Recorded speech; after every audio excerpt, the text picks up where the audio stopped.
This is the book by Sunshine Cobb, from which I drew many inspirations on how to decorate ceramics work.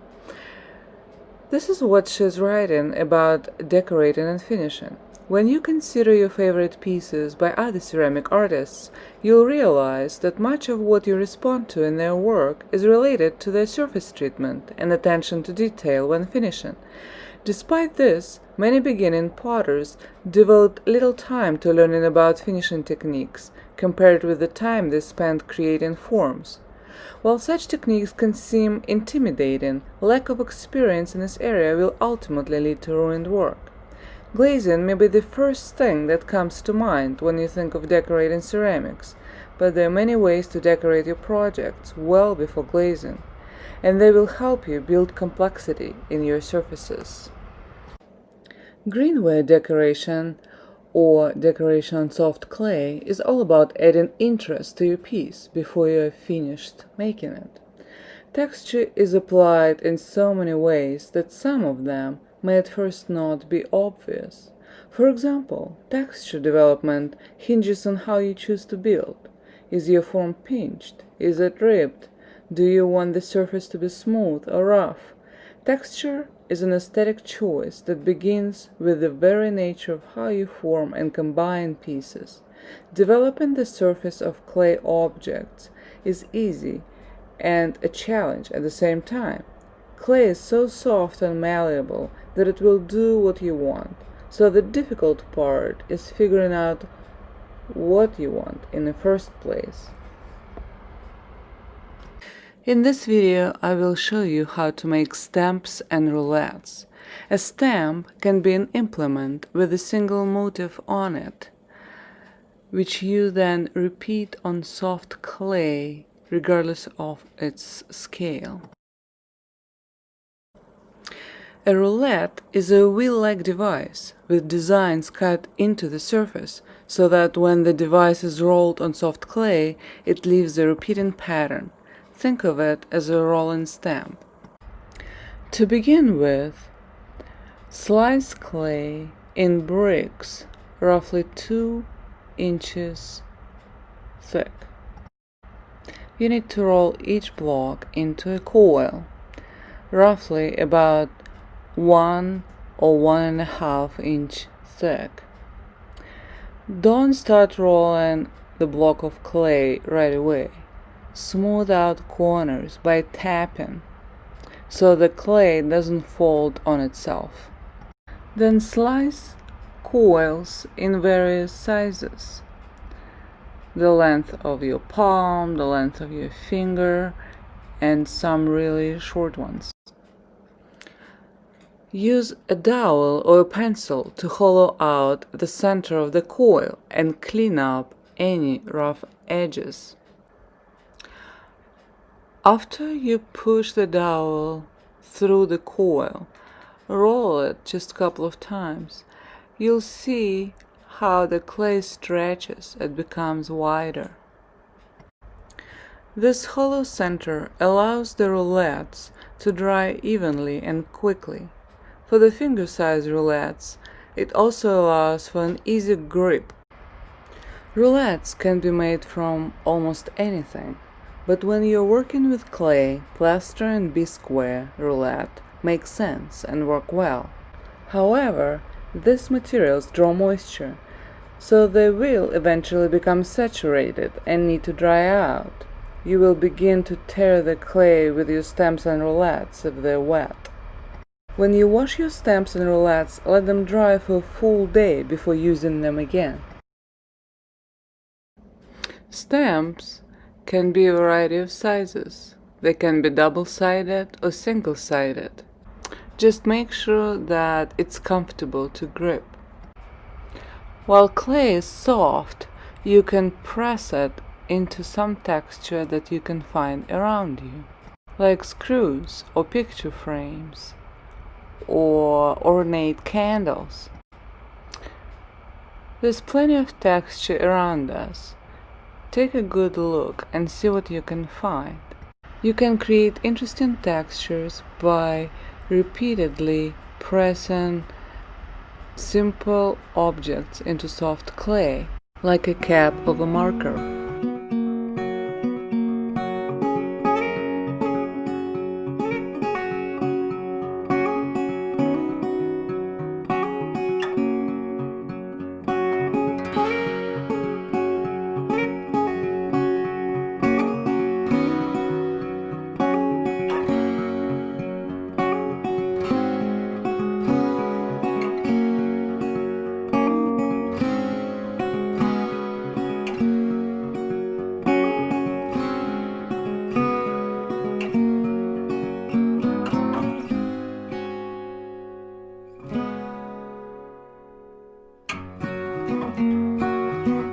Let the stamps and roulettes dry to leather hard before moving on to carving the design into them.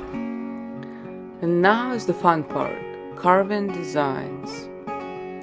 Clay should be leather hard before you proceed to the step. Carving is the word potters use to describe the process of removing bits of clay from the surface of a form. Carving can be highly decorative or functional. Many potters use carving to enhance their pot's surface in tandem with glazes, creating ridges or valleys where glaze breaks or pools. Carving is like drawing in some ways, so if you already enjoy drawing, you will take quickly to this technique. There are many tools for carving, both designed for the purpose and improvised. There is no one perfect solution.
It's good to make 5 to 20 roulettes.